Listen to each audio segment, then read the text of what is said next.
Friends, welcome to educational updates. आज हम बात करेंगे government of NCT of Delhi यानी कि Delhi subordinate service selection board DSSB के जरिए निकाले गए PGT Urdu male and female के रिजल्ट के बारे में, यानी कि मेल मर्द और औरत के रिजल्ट के बारे में। इसमें देखिए, सबसे पहले हम नोटिस की बात करते हैं, उसके बाद हम रिजल्ट कैसे चेक करेंगे उसकी बात करते हैं, उसके बाद में जो सबसे अहम है और जो सबसे न्यू एंड लेटेस्ट है कि डोजियर अपना कैसे फिल करेंगे उसके बारे में हम बात करते हैं। देखिए, फाइल नंबर 324 है PGT Urdu male DSSB, cell 3 है 2022-23, 352 से 358, 352 से 358 इसका फाइल नंबर है। 15 मार्च 2023 को जो रिजल्ट आया है। Declaration of marks and calling of e-dossier for the post of PGT Urdu male under post code 24/22, यानी कि पोस्ट कोड 24/22 था, पीजीटी उर्दू मेल थी। अब यहाँ देखिए कि DSSB वाइड एडवर्टाइजमेंट नंबर 7/22 था। उसके बाद में 20 जुलाई 2022 को पब्लिश हुआ था।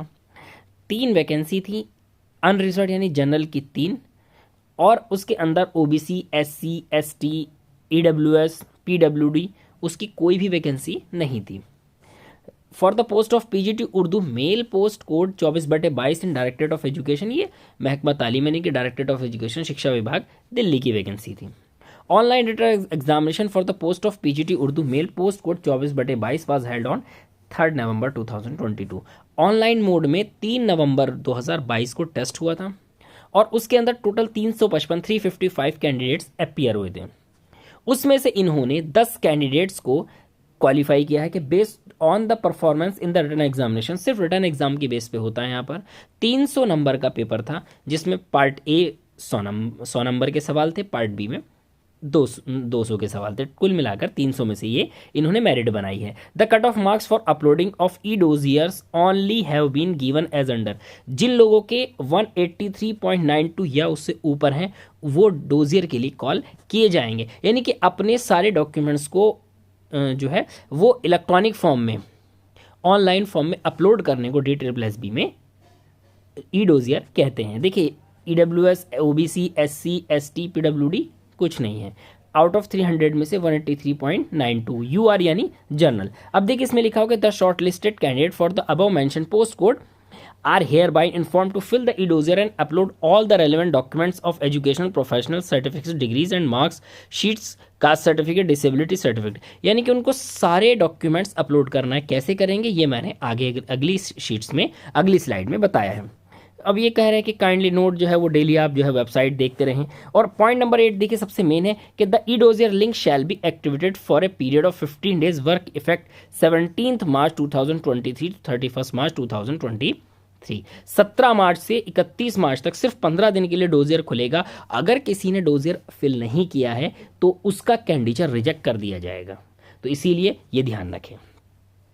उसके बाद में और आपकी जो एलिजिबिलिटी है वो 27 अगस्त 2022 तक कंप्लीट हो जानी चाहिए थी, यानी कि 3 अलग अलग क्वालिटी मांगी गई थी। 3 क्वालिफिकेशन में से कोई एक होनी चाहिए थी पीजीटी उर्दू के लिए। MA 50% BEd, MA BEd हो, या 12th ग्रेजुएशन और मास्टर्स तीनों में जो है वो 60 हो, 60+ 60 से ज़्यादा हो, यानी कि फर्स्ट डिवीज़न हो। तीसरा PhD अवार्ड हो और MA उर्दू हो। ये 3 चीज़ें थी। उसके बाद में 10वें पे कि आप जो है ORS पोर्टल को देखते रहिए। और उसके बाद में जो है मेयर आस्किंग द कैंडिडेट्स, ये भी नॉर्मल चीज़ है। उसके बाद में while every care has been, यानी कि जो है वो DSSB ने बहुत अच्छे तरीके से किया है, लेकिन फिर भी अगर कोई प्रॉब्लम आती है तो उसका जिम्मेदार वो नहीं होगा। अब देखिए 30 नंबर पॉइंट है कि the above short listing of candidates for calling of e-dossier for the post of PGT Urdu male post code 24/22 in directorate of education is subject to outcome of pending court case if any, यानी कि अगर कोई court case हुआ तो उसके बाद में ये फैसला किया जाएगा। This issue with the approval of chairman DSSB, यानी कि DSSB के चेयरमैन के अप्रूवल के बाद ये होगा। अब ये किसने इशू किया है? Deputy secretary DSSB। देखिए, अब ये सेम एज इट इज, अब ये फीमेल का है। फीमेल का जो ऑर्डर नंबर 3432 3449 है, यानी कि ये ऑर्डर नंबर पहले निकला है फीमेल का, ये भी इसी डेट का है। और इसके अंदर देखिए फीमेल में भी जो है वो 7/22 एडवर्टाइजमेंट नंबर था, पोस्ट कोड इसमें चेंज था, पोस्ट कोड 25/22 था। फीमेल की भी 3 पोस्ट थी वैकेंसी में, यूआर यानी जनरल की 2 थी और ईडब्ल्यूएस की 1 थी। पीडब्ल्यूडी, एससी, एसटी, ओबीसी कुछ नहीं थी। टेस्ट इनका भी 3 नवंबर को हुआ था।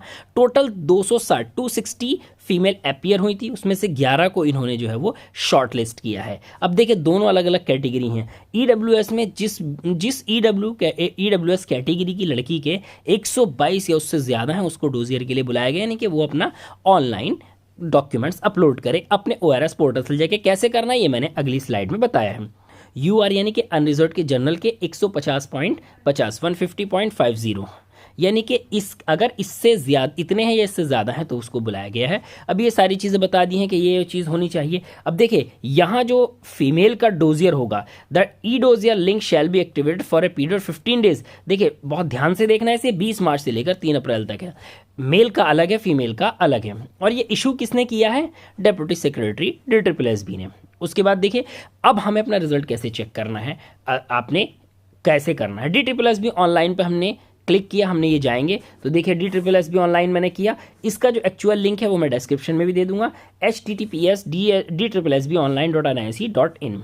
यहाँ से हमने जो है वो क्लिक किया, क्लिक टू साइन इन। अगर हमें आईडी पासवर्ड याद है तो साइन इन, वरना मैं एक फॉरगेट पासवर्ड फिर बता रहा हूँ दोबारा से। फॉरगेट पासवर्ड पे जाएंगे और यहाँ फॉरगेट पासवर्ड में हम अपनी डेट ऑफ बर्थ डालेंगे, डेट, मंथ, ईयर, 10th का रोल नंबर, उसके बाद 10th पासिंग ईयर, और हम जो है ये गेट OTP करेंगे और हमारे रजिस्टर्ड मोबाइल नंबर पर OTP चला जाएगा। यहाँ OTP एंटर करेंगे, रीसेट पासवर्ड करेंगे और पासवर्ड क्रिएट करने के बाद हम क्लिक टू साइन इन करेंगे। जिनको याद है वो यहाँ से क्लिक टू साइन इन पे जाएंगे। यहाँ क्लिक टू साइन इन करने के बाद में हम अपने कहाँ जाएंगे? व्यू रिजल्ट में। कहाँ देखना है हमें result? View result. View result में जैसे ही हम क्लिक करेंगे तो यहाँ हमसे ये देखिए सेलेक्ट कराएगा, ये पूछेगा कि क्या चाहिए हमें। देखिए यहाँ बैच वाइज एग्जाम फर्स्ट, जितने आपने एग्जाम देंगे सबका आएगा। तो ये रहा हमारा कि batch wise exam first tier PET skill test online exam. इस पर जैसे ही हमने क्लिक किया तो यहाँ इसने लिख के दे दिया है, देखिए एरिया, एग्जाम ID 728 है, PGT उर्दू मेल है, रोल नंबर, उसके बाद डेट ऑफ बर्थ,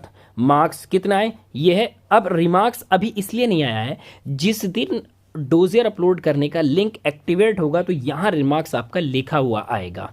रिमार्क्स में आपको जो है वो सिलेक्टेड लिखा हुआ कि प्लीज़ अब अपलोड योर ई डोजियर, ये यहाँ पर लिखा हुआ आएगा।